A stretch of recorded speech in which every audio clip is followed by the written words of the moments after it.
PFI को ban कर दिया गया है। केंद्रीय गृह मंत्रालय की तरफ से अधिसूचना नोटिफिकेशन जारी कर दी गई है। केंद्र सरकार का बड़ा action, popular front of India यानी कि पीएफआई पर बैन लगा दिया गया है और इससे जुड़े हुए जो संगठन हैं उन्हें भी बैन कर दिया गया है। पीएफआई पर यह अब तक की सबसे बड़ी कार्रवाई है। 5 साल के लिए पीएफआई को बैन कर दिया गया है। यूएपीए कानून के तहत यह कार्रवाई हुई है और पीएफआई से जुड़े हुए 8 और संगठन भी हैं जिन्हें बैन कर दिया गया है, जिसमें कैंपस फ्रंट ऑफ इंडिया का नाम भी शामिल है। इसके अलावा कई और संगठन हैं जिन्हें बैन कर दिया गया है। आरोप क्या है? आरोप है आपराधिक गतिविधियों में शामिल होना, आतंकी गतिविधियों में शामिल होना, सार्वजनिक संपत्ति को नुकसान पहुंचाना, लोकतंत्र और संविधान के खिलाफ काम करना। ये वो वजह हैं जिसकी वजह से पीएफआई बैन हो गई है। अब देखिए, ये वो अधिसूचना, ये वो नोटिफिकेशन है केंद्र सरकार की तरफ से जिसे जारी किया गया। गृह मंत्रालय के इस नोटिफिकेशन में क्या कहा गया है, आइए बड़े स्क्रीन पर आपको समझाने की कोशिश करते हैं। क्या कहा गया? कहा यह गया है, बिजनेस लोन के लिए बैंक गए तो बिजनेस प्लान दिखाइए करके पूछते हैं। बिजनेस प्लान कैसे करना है, इसे प्रैक्टिकली सीखना है तो फ्रीडम ऐप को अभी डाउनलोड करें। है कि पीएफआई को बैन किया जा रहा है 5 साल के लिए। वजह बताई गई है। वजह क्या बताई गई है? आपराधिक गतिविधियों में पीएफआई के लोग शामिल रहे हैं, आतंकी गतिविधियों में पीएफआई के लोग शामिल रहे हैं, सार्वजनिक संपत्ति को नुकसान पहुंचाने में शामिल रहे हैं। इनका एक गुप्त एजेंडा था। गुप्त एजेंडा क्या था? एक वर्ग विशेष को कट्टर बनाना, एक वर्ग विशेष को कट्टर बनाना, देश के खिलाफ उनका इस्तेमाल करना, देश की आंतरिक सुरक्षा के लिए खतरा बन गया था पीएफआई। ये सारी बातें गृह मंत्रालय के इस नोटिफिकेशन में, इस अधिसूचना में कही गई हैं और यही वो वजह है जिसकी वजह से पीएफआई को बैन कर दिया गया है। पिछले दिनों में अगर हम देखें तो कई ऐसी घटनाएं सामने आई हैं, चाहे हिजाब बैन का मामला हो, चाहे सीए एनआरसी को लेकर जो विरोध प्रदर्शन हुआ हो उसका मामला हो, यहां पर पीएफआई का हाथ सामने आया था कि किस तरह से माहौल खराब कर रहा है पीएफआई। आप हैरान हो जाएंगे जानकर कि अंतरराष्ट्रीय आतंकवादी संगठन आईएसआईएस, जो दुनिया का सबसे खूंखार आतंकवादी संगठन माना जाता है, उसके साथ भी पीएफआई के लोगों के संबंध रहे हैं। यहां तक कि पीएफआई के कुछ काडर, कुछ लोग तो इराक गए, सीरिया गए, अफगानिस्तान गए और आईएसआईएस में शामिल भी हो गए।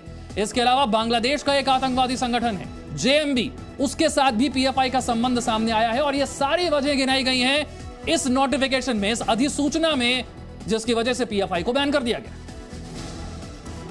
और अब केंद्रीय मंत्री गिरिराज सिंह के ट्वीट भी आपको दिखा देते हैं। उनकी तरफ से ट्वीट करके कहा गया बाय बाय पीएफआई। देखिए सबसे ऊपर आपको लिखा हुआ नजर आएगा बाय बाय पीएफआई। ये गिरिराज सिंह की तरफ से, केंद्रीय मंत्री की तरफ से ट्वीट किया गया। उसके बाद उन्होंने केंद्रीय गृह मंत्रालय के उस नोटिफिकेशन को शेयर भी किया है। ये नोटिफिकेशन उन्होंने शेयर किया, ऊपर की तरफ देखिए लिखा है बाय बाय पीएफआई। ये केंद्रीय मंत्री गिरिराज सिंह की तरफ से ट्वीट किया गया। गिरिराज सिंह वो शख्स हैं जो पिछले काफी समय से कह रहे थे कि पीएफआई पर कार्रवाई होनी चाहिए। अब देखिए पीएफआई के कौन कौन से संगठन बैन हो गए। Campus front of India ban हो गया, रिहैब इंडिया फाउंडेशन ये बैन हो गया, इसके जरिए पैसे जुटाए जा रहे थे।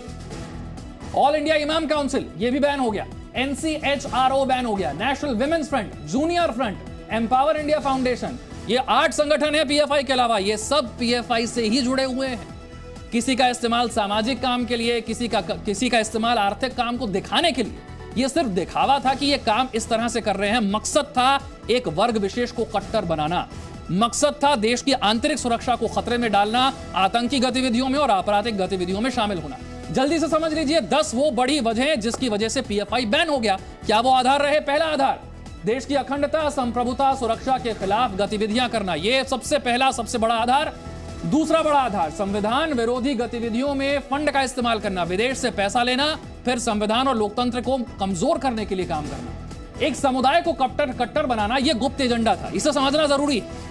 एक वर्ग विशेष को कट्टर बनाने का गुप्त एजेंडा लेकर चल रहा था पीएफआई। चौथी बड़ी वजह, लोकतंत्र को कमजोर करने का काम करना, संविधान को कमजोर करने का काम करना, संवैधानिक ढांचे का अनादर करना। यह 5वीं बड़ी वजह है जिसकी वजह से पीएफआई बैन हुआ। छठी बड़ी वजह, पीएफआई काडर जो है वो आतंकी गतिविधियों में शामिल रहे, न सिर्फ आपराधिक बल्कि आतंकी गतिविधियों में शामिल रहे। दूसरे धर्म से जुड़े हुए जो संगठन है इनके लोगों को निशाना बनाना, इनकी हत्या करना, यह भी एक वजह है। अगली वजह क्या है? आतंकी संगठन आईएसआईएस से संबंध, दुनिया के सबसे खूंखार आतंकवादी संगठन से संबंध होना। इसके अलावा जमात उल मुजाहिदीन बांग्लादेश, ये एक बांग्लादेश का आतंकवादी संगठन है, इससे भी पीएफआई का संबंध सामने आया है।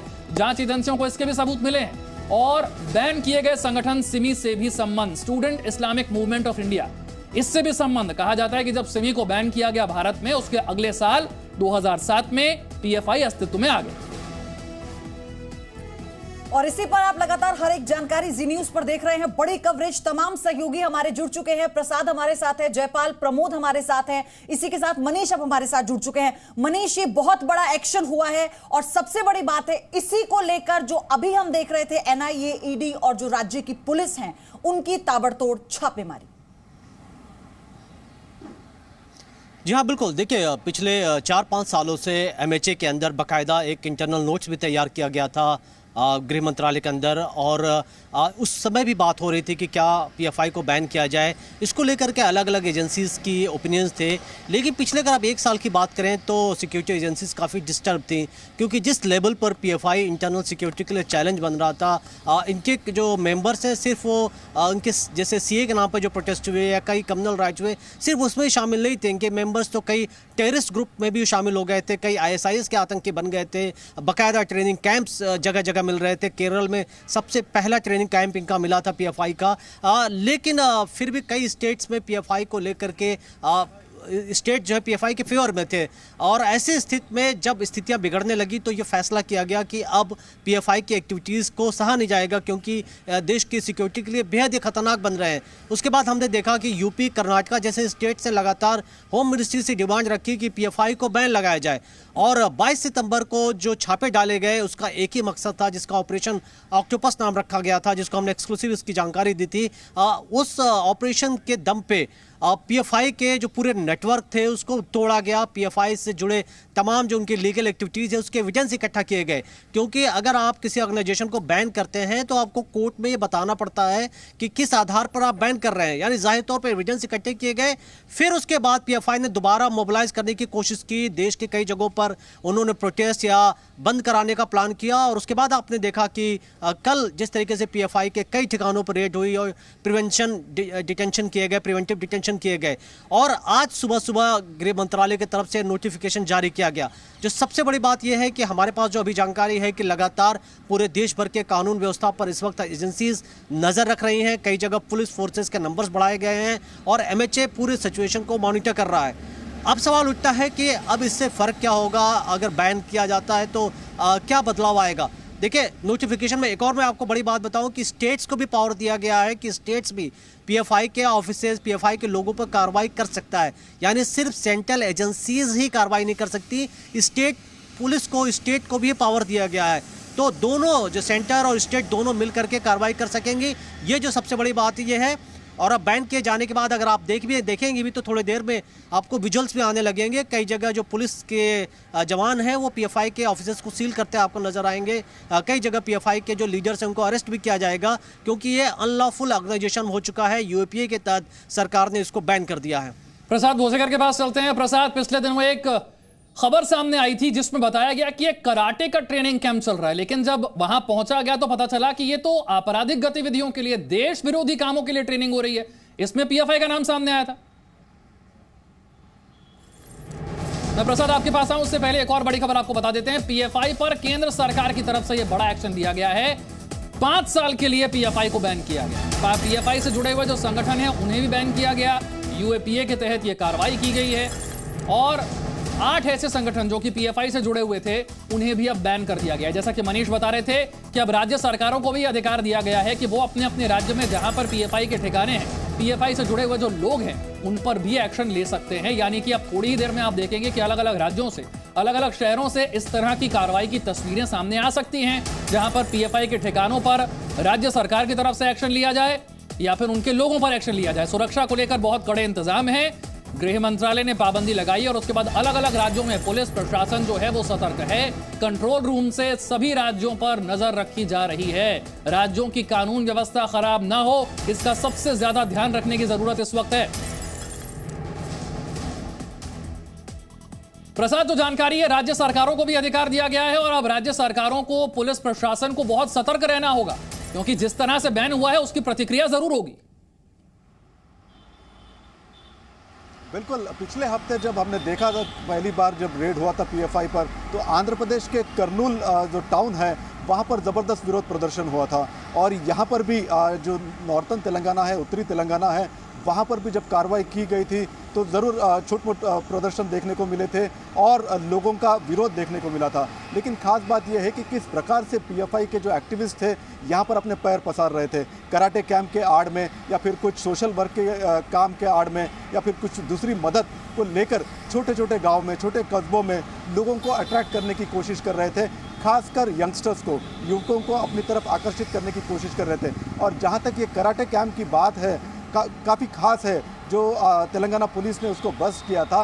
जिस प्रकार से जो हानि पहुंचाने की बात थी, चाहे वो कराटे के जो अलग अलग इसके नॉनचॉक हो या फिर लाठी से हो या फिर चाकू से हो, कैसे लोगों पर वार किया जाए, खास करके बीजेपी, आरएसएस या फिर जो उनके संगठित उनके जो लोग हैं उन पर कैसे वार किया जाए, उसकी शिक्षा दी जा रही थी, उसकी ट्रेनिंग दी जा रही थी। साथ ही साथ उसके अलावा छोटे गाँव में ब्रेन वॉश किया जा रहा था। खास करके निज़ामाबाद ज़िले में हमने देखा और पास के करीमनगर जो ज़िला है उत्तरी तेलंगाना में, वहाँ पर भी कई ऐसे मॉड्यूल देखने को मिले जहाँ पर पुलिस ने जो है बस्ट किया। ज़रूर अभी राज्य सरकार और राज्य पुलिस को ये देखना होगा कि किस प्रकार जब बैन हो गया है तो कैसे अगर कोई सिचुएशन इमर्ज होता है, उभरता है, तो उसको कैसे टैकल किया जाए। और इसी को लेकर पूरी व्यवस्था की गई है।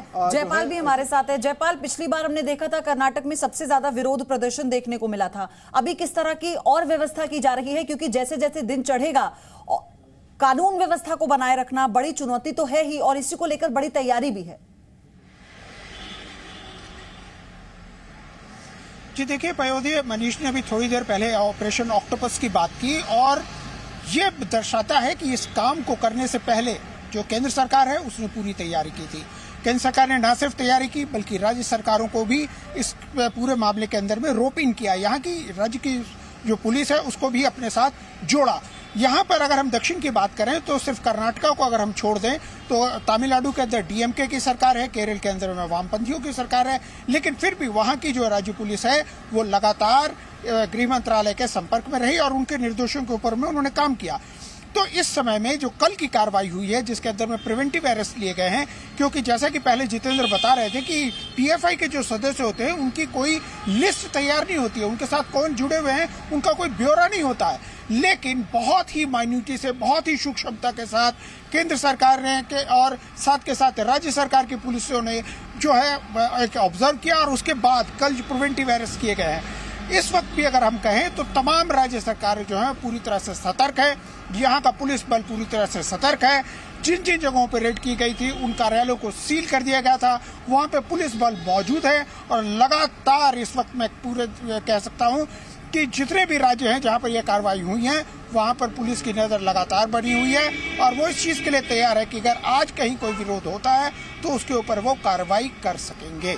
ठीक है, प्रमोद के पास चलते हैं। प्रमोद, दिल्ली का शाहीन बाग वो जगह है जहां पर पीएफआई का हेडक्वार्टर है। अब जब पीएफआई को बैन कर दिया गया है, यहां पर किस तरह से पुलिस प्रशासन को चौकन्ना रहना होगा? बिल्कुल, जब से बैन किया गया है उसके बाद, क्योंकि अभी खबर आई है और जैसे जैसे दिन चढ़ेगा उसके बाद देखना होगा कि किस तरीके से लोग बाहर निकलते हैं, क्या कोई विरोध प्रदर्शन करते हैं। और सबसे बड़ी बात यह है इस वक्त जो हमें जानकारी मिल रही है कि सुरक्षा एजेंसियों ने इस वक्त सबसे ज़्यादा सोशल मीडिया पे नज़र रखी जा रही है, ऐसे व्हाट्सएप ग्रुप पे नज़र रखी जा रही है जिसके ज़रिए वो जो अपने कार्यकर्ता है या अपने जो साथी हैं उनको मोबिलाइज़ कर सकते हैं। इसके साथ ही जो लोकल इंटेलिजेंस यूनिट है उनको जो है एक्टिव कर दिया गया है ताकि वो तमाम जो है ऐसे इलाके हैं, संवेदनशील इलाके हैं जहाँ पे सबसे ज़्यादा पीएफआई मेंबर्स के रहने का शक है और जहाँ पे उनके होने का शक है वहाँ पे वो लोग जाके ये देखें कि किस तरीके की गतिविधियाँ हो रही है। फिलहाल जो है अभी तक किसी तरीके का कोई विरोध प्रदर्शन देखने को नहीं मिल रहा है, लोग मोबिलाइज नहीं हो रहे हैं, लेकिन ऐसा संदेशा जताया जा रहा है जैसे जैसे दिन चढ़ेगा, क्योंकि लोगों को जानकारी मिली है कि पीएफआई को अब बैन कर दिया गया है 5 साल के लिए, तो उससे जुड़े हुए जो लोग हैं वो विरोध प्रदर्शन करने सड़क पे आ सकते हैं और उसके लिए बाकायदा सोशल मीडिया का सहारा लिया जा सकता है। और जिस वक्त मैं जहाँ खड़ा हूँ यहाँ पर बाकायदा कल जब लोकल पुलिस ने यहाँ से करीब 1 दर्जन से ज़्यादा लोगों को गिरफ्तार किया था, पूरी दिल्ली में 34 लोगों को गिरफ्तार किया था, तो यहाँ पे धारा 144 लगा दी गई थी, क्योंकि यही वो जगह थी जहाँ पर सीएए के विरोध में सबसे पहले आवाज़ उठी थी और जो कि दिल्ली दंगों का असर बनी थी, जिसमें पीएफआई की इन्वॉल्वमेंट साफ तौर पे देखी गई थी कि किस तरीके से शाहीन बाग को जब रोड को बंधक बनाया गया तो पूरे देश में शाहीन बाग बन गए थे और कई जगहों पे यूपी में या कई जगहों पे जो है काफ़ी हिंसक झड़प भी हुई थी। तो इसको देखते हुए जो है पुलिस ने जो है ख़ास तौर पे यहाँ पर जो लोकल इंटेलिजेंस यूनिट है उसको एक्टिव कर दिया है। सोशल मीडिया पे नज़र रखी जा रही है और ऐसे लोगों को पहले ही जो है वो प्रिवेंटिव अरेस्ट करके जो है जुडिशल कस्टडी में भेज दिया है। और फिलहाल जो है अब पल पल की नज़र है कि जो शाहीन बाग इलाका है, जामिया नगर है या जो आसपास का इलाका है, यहाँ पे किसी तरीके से कोई लोग जो है 4 से ज्यादा इकट्ठे ना हो। बड़े एक्शन के बाद बड़ी तैयारी पूरी तरह से कर ली गई है, चाहे फिर कोई राज्य भी हो। और जैसा कि खबर ये भी आई कि राज्यों को भी ये जिम्मेदारी दी गई है, यानी राज्यों को भी फ्री हैंड दिया गया है कि वो अपने हिसाब से इस पूरे मामले पर एक्शन ले सकते हैं। और इसी बीच बीजेपी सांसद अशोक वाजपेयी ने क्या कहा वो सुनिए। पीएफआई एक बहुत ही सुनियोजित ढंग से षड्यंत्र चलाने का काम कर रहा था कि देश के इस अंदर अस्थिरता पैदा हो, सांप्रदायिक तनाव पैदा हो, जगह जगह सांप्रदायिक दंगे हों, पूरी अराजकता उत्पन्न करने की उसकी स्थिति थी। और बड़े पैमाने पर वो इस ड्राइव को चलाने का काम कर रहे थे। और विशेषकर जहां जहां पर मतलब इस तरीके की सरकारें थी जहां इनको संरक्षण मिल रहा था, वहां तेजी के साथ पीएफआई पैर पसारने का काम कर रही थी। लेकिन एनआईए की जांच के बाद बहुत सारे तथ्य उजागर हुए हैं और मैं समझता हूं इसकी और गंभीरता से जांच होनी चाहिए, तह तक जाना चाहिए कि पीएफआई के कहां पर मॉड्यूल्स छिपे हुए हैं और उन सबको बेनकाब करके उनके विरुद्ध कठोर कार्रवाई की जानी चाहिए। तो कितना बड़ा नेटवर्क पीएफआई का देश भर में फैला हुआ था, ये अलग अलग राज्यों से जो हमारे सहयोगी हमारे साथ हैं वो आपको बताएंगे। येशा कोटक हमारे साथ मुंबई से हैं। येशा, जरा बताइए कि महाराष्ट्र में कहां कहां पर छापेमारी हुई थी, कितने लोगों को यहां पर हिरासत में लिया गया था, कितनी एक्टिव थी पीएफआई यहां? जी विशाल, तकरीबन 47 लोग जो है महाराष्ट्र में वो अंदर से रेदार थे कल, जिसमें से हम अभी बता सकते हैं 27 लोग की गिरफ्तारी की गई है। तकरीबन 20 से ज़्यादा लोग अभी भी डिटेन्ड है। तो अभी जो है लोकल पुलिस और एटीएस मिलके इनकी और क्वेश्चनिंग करेगी और फिर डिसाइड करेगी क्या उन्हें भी गिरफ्तार करना चाहिए या नहीं। जहां आपने ये कहा कि पीएफआई का नेटवर्क कितना एक्टिव था, तो मराठवाड़ा के जिले में जो है पीएफआई का नेटवर्क काफ़ी एक्टिव था। मुंबई में नहीं, लेकिन मुंबई के सटे, जहां जैसे हम मुमरा की बात कर ले, भिवंडी की बात कर ले, जहां एक मुस्लिम डोमिनेंट पॉपुलेशन था, वहीं पे काफ़ी एक्टिव था। और जहां हमने सूत्रों से बात की तो ये कहा जा रहा था कि अभी की बात नहीं है, लेकिन पिछले कुछ महीनों से हम देख रहे थे कि जो पीएफआई है वो कोशिश कर रही थी, जो एजेंसी थी, यानी कि जो खुफिया एजेंसी थी, वो इनको रडार पे रखा हुआ था। यहाँ तक कि ये जो काफ़ी बड़े जो ऑर्गेनाइजेशंस के, यानी पीएफआई के जो बड़े शेयर होल्डर्स थे, उनको निगरानी के अंदर थे। और कुछ क्योंकि भाग चुके थे, तो इसलिए जो है दूसरी बार जहाँ कल रेड हुई, तो इसलिए उनकी जो है गिरफ्तारी की गई। अब जहाँ बात करें कि कहाँ कहाँ से गिरफ्तारी हुई है, तो नांदेड़ पे एक बहुत बड़ी जो है धार पड़ी थी, जहाँ पे तकरीबन 2 या 3 जो बड़े नाम थे पीएफआई के, उन्हें गिरफ्तार किया गया था। उसके बाद जो है मालेगांव में काफ़ी बड़ा एक्टिव नेटवर्क है। हम देख रहे थे कि पिछले साल जो है कई दंगे हुए थे मालेगांव में, और मालेगांव एक एपिसेंटर रहा है महाराष्ट्र में, जहां ये एक्टिविटीज़ की जाती है जो लोगों को भड़काया जा सके। तो मालेगांव में काफ़ी बड़ा नेटवर्क था पीएफआई का। और वहीं पे जो है हम देख रहे थे कि कल भी जो है 2 गिरफ्तारी की गई थी, उन्हें कल कोर्ट में प्रोड्यूस किया गया था, जो 2 गिरफ्तार किए गए थे। उसके बाद उनकी अभी आगे जाके तहकीकात की जाएगी। अब इसकी पूरे हम तार जोड़े तो मराठवाड़ा से वेस्टर्न महाराष्ट्र की तरफ पीएफआई अपना जाल बिछाने की कोशिश कर रही थी, क्योंकि दक्षिण जो भारत है वहाँ से पीएफआई ने स्टूडेंट्स भी इन्फ्लुएंस किए थे, और महाराष्ट्र में पर्टिकुलरली स्टूडेंट लेड जो है ऑर्गेनाइजेशन किया जा रहा था। यहाँ तक कि हम सीएए प्रोटेस्ट की बात करें तो सीएए प्रोटेस्ट में हम देख रहे थे काफ़ी स्टूडेंट्स जो है आगे आए थे, और सूत्रों के हवालों से ये समझ में आ रहा था कि पीएफआई जो है उसमें भी काफ़ी एक्टिव थी, जहाँ पे स्टूडेंट्स को मोबिलाइज किया गया था ताकि वो जाके बाकी लोग को इन्फ्लुएंस कर सके। तो ये एक पूरी मोडस ऑपरेंडी थी पीएफआई की महाराष्ट्र में, और उसके चलते जो सीएफआई है, यानी कि जो स्टूडेंट लेड ऑर्गेनाइजेशन है पीएफआई की, उन्हें काफ़ी एक्टिव किया जा रहा था। तो महाराष्ट्र में ज़्यादातर स्टूडेंट बेस थे, और क्योंकि हम देख रहे हैं कि जिनकी गिरफ्तारी की गई थी वो सब लॉयर, बड़े इन्फ्लुएंशियल लोग थे, ताकि ये स्टूडेंट्स को इन्फ्लुएंस किया जा सके। जी पयोजी। बिल्कुल येशा, और इसलिए तैयारी की गई है। और अभी से भी सुनाते हैं किरीट सोमैया ने क्या कहा, क्योंकि लगातार प्रतिक्रिया आनी भी शुरू हो गई है। नरेंद्र मोदी जी, गृह मंत्री अमित शाह जी को हम धन्यवाद देते हैं। आखिरकार देशद्रोही पीएफआई पर प्रतिबंध आया। ऊना में कुछ दिन पहले पाकिस्तान जिंदाबाद के नारे यह संस्था के लोग दे रहे थे। गल्फ कंट्री से जिस पद्धति से इस संस्था को टेरर फंडिंग हो रहा था, हिंदुस्तान में देशद्रोही प्रवृत्तियां नहीं चलेगी। मनीष हमारे साथ जुड़े हो। मनीष, जिस तरह से गृह मंत्रालय की तरफ से जो नोटिफिकेशन आया उसमें यह भी जिक्र किया गया कि विदेशों से पैसा आ रहा था, फिर उस पैसे को भारत में व्हाइट मनी किस तरह से दिखाना, हवाला में शामिल थे, फिर उस पैसे का इस्तेमाल किस तरह से देश की आंतरिक सुरक्षा के खिलाफ हुआ, पिछले दिनों कई लोग सोच रहे थे कि ईडी क्यों जांच कर रही है, ईडी की जांच भी अब क्यों हो रही थी, ये सामने आ गया है।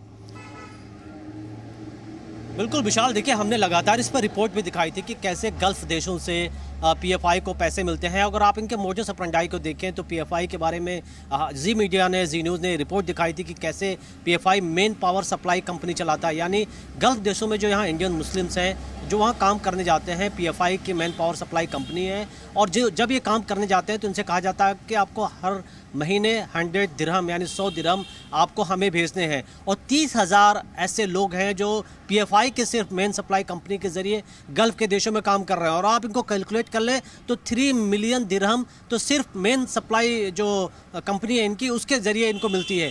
दूसरी बड़ी बात कि टर्की जैसे देश के कई एनजीओ से पीएफआई के सीधे लिंक हैं और खुद केरल में भी पीएफआई के कई एनजीओ हैं। और दुनिया भर का पैसा जो मुस्लिम ब्रदरहुड है वहाँ से करोड़ों रुपए महीने आते हैं और ये पैसे पीएफआई को मिलते हैं। और पीएफआई इसका इस्तेमाल जिहादी एक्टिविटी फैलाने में, देश में कट्टरता फैलाने में और इसके साथ बड़े लेवल पर लोगों को मोबिलाइज करने के लिए करते हैं। काफ़ी बड़ा इनका इन्वेस्टमेंट है अगर आप देखें तो केरल में या साउथ इंडिया के कई स्टेट्स में। और ठीक है, प्रॉपर्टी इन्होंने बना ली, लेकिन उसके बाद 1-1.5 साल से लगातार हमने देखा कि किस तरीके से मुस्लिम राष्ट्र की कल्पना हो रही है।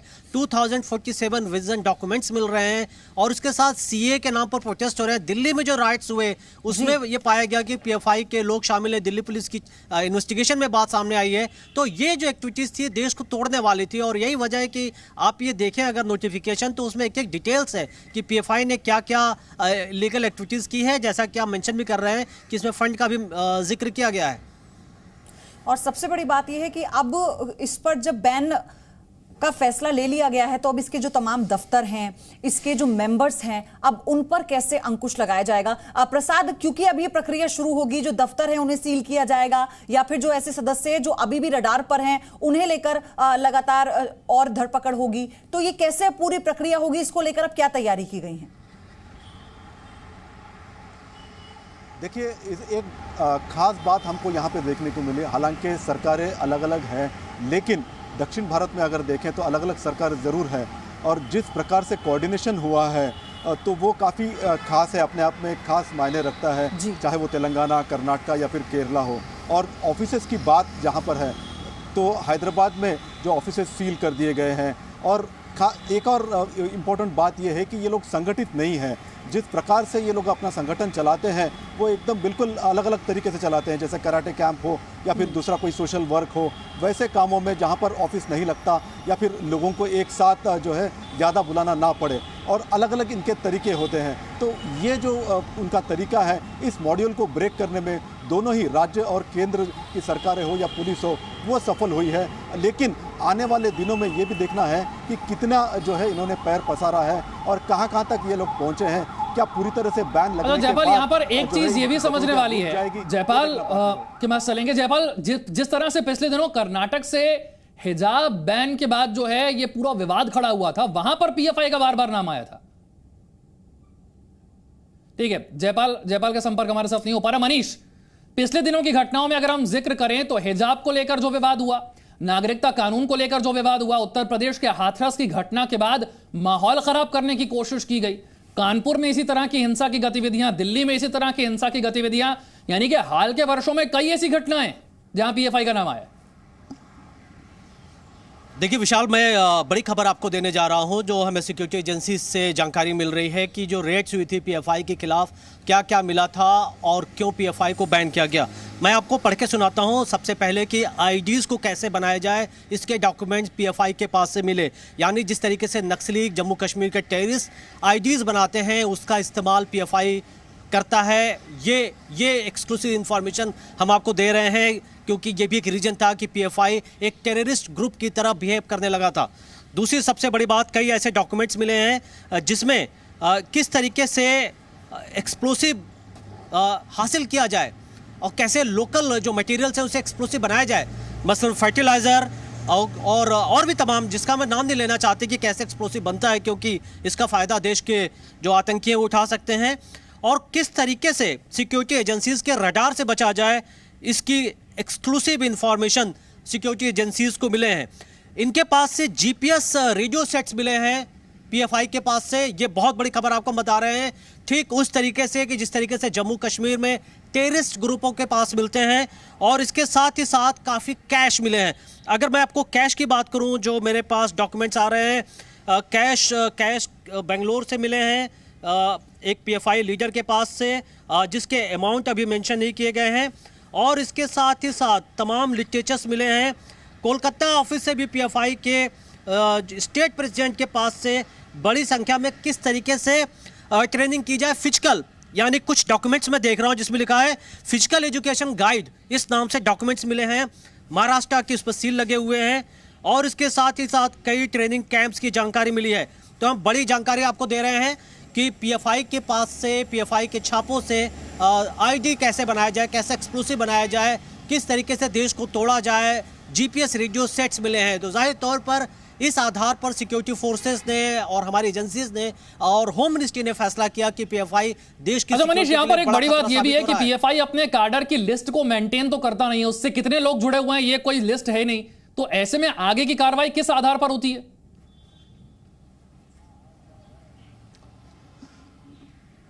देखिए, पीएफआई का अपना एक तरीका है, वो कार्डर किस तरीके से मेंटेन करते हैं ये देखने की बात है, क्योंकि उनकी संख्या लाखों में है, और जाहिर तौर पर कोई ना कोई तरीका तो होता होगा। जैसे हमने देखा कई बार रेड्स में एजेंसीज को डायरीज मिलती हैं जिसमें मेंशन होते हैं, तो पीएफआई कोई सीक्रेट तरीके से वो अपने आप डेटा रखते होंगे। चूंकि इस बारे में मेरे पास ज़्यादा इन्फॉर्मेशन नहीं है, तो मैं आपको ये नहीं बता पाऊंगा कि क्या उनका अपना तरीका है, लेकिन जाहिर है कि इनके बड़े नंबर्स हैं जो सिक्योरिटी फोर्सेज ने जिस तरीके से इन्फॉर्मेशन इकट्ठी की है। और बिल्कुल, और सबसे बड़ी बात यह जो जानकारी आपने दी मनीष, ये एक्सक्लूसिव जानकारी है जो जी न्यूज अभी दे रहा है। आपने बताया किस तरह से जो एक्सप्लोसिव है उसे बनाने की बाकायदा ट्रेनिंग दी जा रही थी। बिजनेस लोन के लिए बैंक गए तो बिजनेस प्लान दिखाइए करके पूछते हैं। बिजनेस प्लान कैसे करना है, इसे प्रैक्टिकली सीखना है तो फ्रीडम ऐप को अभी डाउनलोड करें।